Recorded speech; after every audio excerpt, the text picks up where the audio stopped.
When I first started my YouTube channel, I made so many mistakes that cost me time, energy, and leads. And I'm here to share this with you so you can avoid making these same mistakes as well. I want to share with you the top 3 mistakes that I made when I first started my YouTube channel. Before we dive in, if you are about to start your channel, make sure to check the description because I have a link to my free client avatar workbook. This will help you avoid one of the main mistakes I made, which was not defining who my client avatar was. Do me a favor and do this as you begin your YouTube channel. So the first mistake I made was talking broadly to everyone. I had no defined client avatar. I didn't have a defined location. I was really just hoping that I would send a message that would be well received by someone who wanted to buy or sell real estate. And while it feels a little bit more comfortable to stay broad, you know the saying, the riches are in the niches. The thing is, when you don't have a defined audience on who you're talking to, your message kind of falls flat.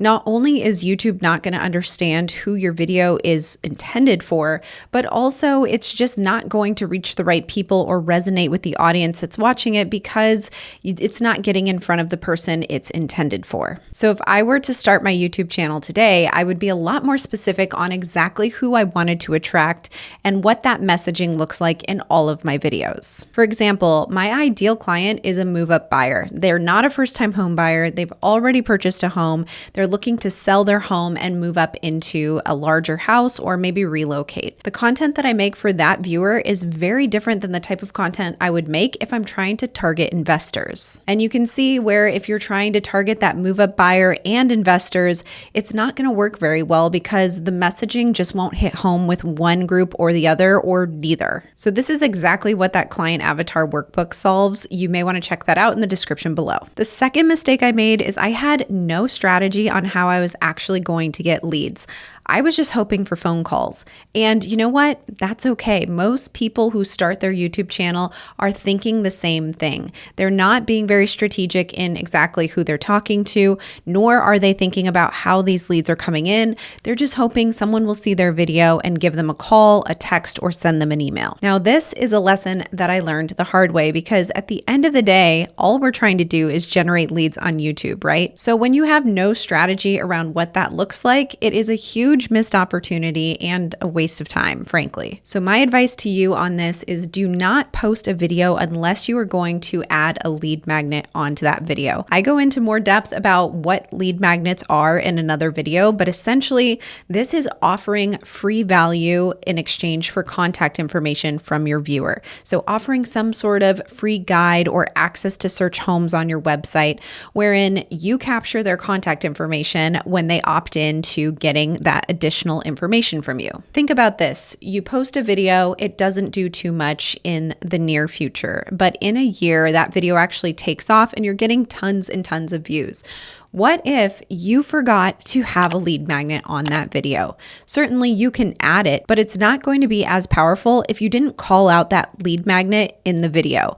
And you can't really go back and re-edit that video at this point. So you're not going to be able to capitalize on the number of leads you could get from that video if you missed this opportunity. So the lesson here, be strategic in how you're actually going to capture these leads.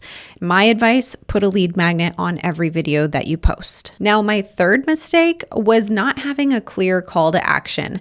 This kind of goes hand in hand with the lead magnet, but a call to action can be anything outside of a lead magnet as well. Essentially telling your viewers what to do next. And you might be surprised at how easy it is to get viewers to do exactly what you want them to do if you just give them the direction. So not only did I not have a lead magnet, but I had no other call to action to get more information from me other than call, text, or email.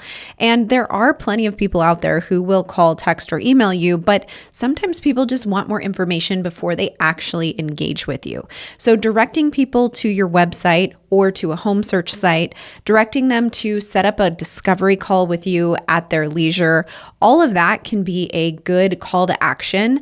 Even more simply, just tell them to watch another video on your channel. This is going to further develop that relationship with them. They're going to see more of your content, build more trust with you, and ultimately, if you're the right one for them, they're going to reach out to you. So just don't expect the viewer to know what to do.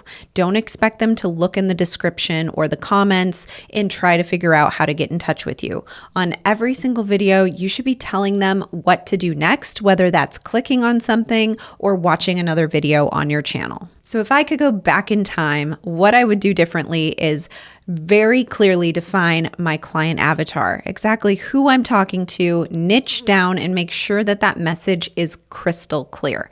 I would also make sure that I have a lead magnet on every single video, and that lead magnet is strategic. It is related to the content in that specific video and very enticing for the viewer to want to get more information about that. And finally, I would have a very clear call to action in every single video telling the viewer what to do next. All three of these pieces are super important parts of the funnel, and that's essentially what we're trying to do on YouTube. Connect with our ideal clients by way of attracting them through our content, engaging with them further, and eventually converting them to clients. Now, your first few videos won't be perfect. Mine certainly weren't. There was a long time where I didn't have any strategy around my channel, and eventually it worked out. So I am very big on progress over perfection.